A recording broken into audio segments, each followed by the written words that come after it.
show me the way. Oh, sisters, let's go down, come on down.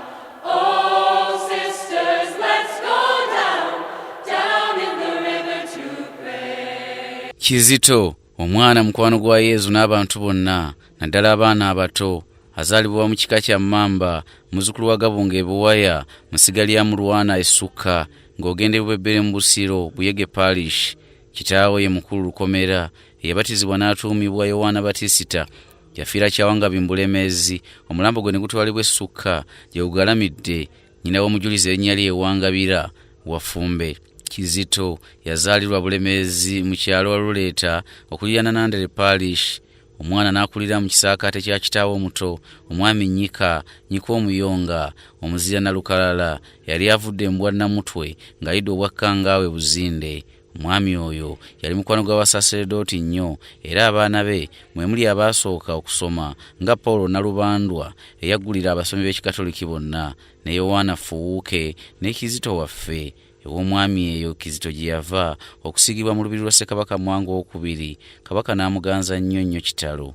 Omwana ng'asulawo wansi awali ekitanda kya Kabaka, era nga mwagala nnyo naddala Mwanga, nga tabaako gy'agenda nga Kizito tali naye, gw'atuma buli kadde mu bakyala be ne mu bambejja ne mu baami naddala mu lukiiko, era gw'wamma empisa z'omwana oyo nga tezirema kumenya buli muntu kumuganza.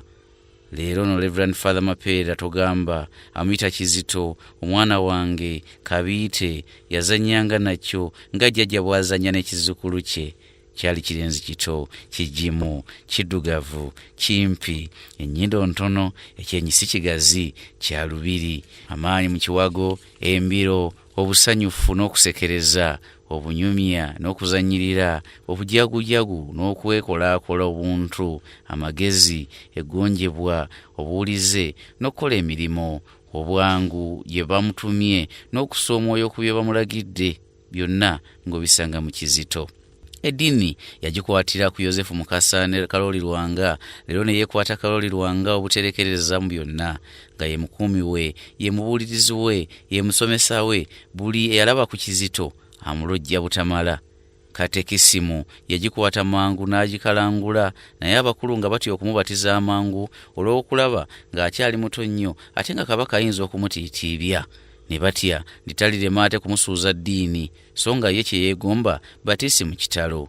Obuzira bwe nga tebulojjeka mu kulwanirira empisa ennungi y'obutukuvu.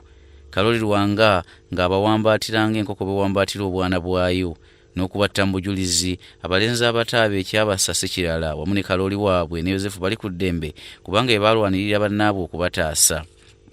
Kabaka bwe yajumba ng'asulidde okutta abasomi bonna, abaana abato Kaloli yabalagira okudduka beekweke, naye Kizito yagaana okudduka nga mwetegefu okufiirira Yezu mukwano gwe.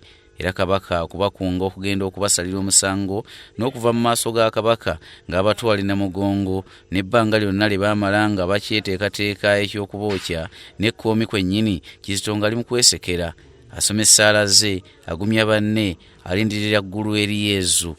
Kyali kirenzi kito.